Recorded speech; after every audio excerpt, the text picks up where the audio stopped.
கொடைக்கானலில் உள்ள சுற்றுலா தலங்கள் காலை 9 மணிக்கு திறக்கப்பட்டு மாலை 6 மணிக்கு மூடப்படுவது வழக்கம். மயிலாடுதுறை மாவட்டத்திலிருந்து 9 சுற்றுலா பயணிகள் வேன் ஒன்றில் கொடைக்கானல் சென்றுள்ளனர். பைன்மர சோலை, பில்லர் ராக் உள்ளிட்ட இடங்களை கண்டு ரசித்த பின் பிற்பகல் வேளையில் மோயர் சதுக்கம் சென்றபோது அவர்கள் சென்ற வாகனம் பழுதாகி பாதி வழியில் நின்றுள்ளது. வேன் சீராகும் வரை மற்ற இடங்களை நடந்து சென்று சுற்றி பார்க்கலாம் என கிளம்பிய 9 பேரில் 3 பேர் மட்டும் இருட்டுவதற்குள் பத்திரமாக பேருந்து நிலையத்தை அடைந்துள்ளனர்.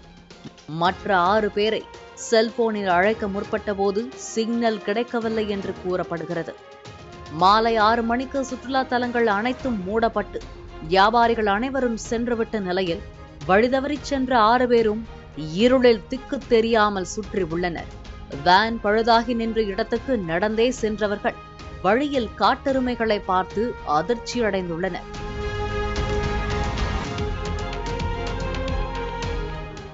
ஒரு வழியாக மோயர் சதுக்கம் டிக்கெட் கவுண்டரை அடைந்து யாருமில்லாத அந்த கட்டடத்துக்குள் தஞ்சமடைந்துள்ளனர்.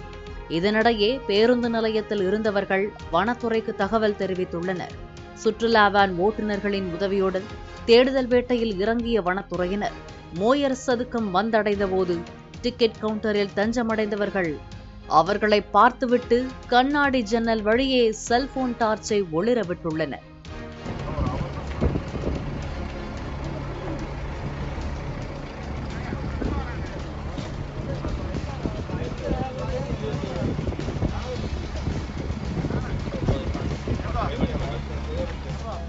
இதையடுத்து 6 பேரையும் மீட்டு தங்கள் ஜீப்பிலேயே அழைத்துச் சென்ற வனத்துறையினர் பத்திரமாக உறவினர்களிடம் ஒப்படைத்தனர்.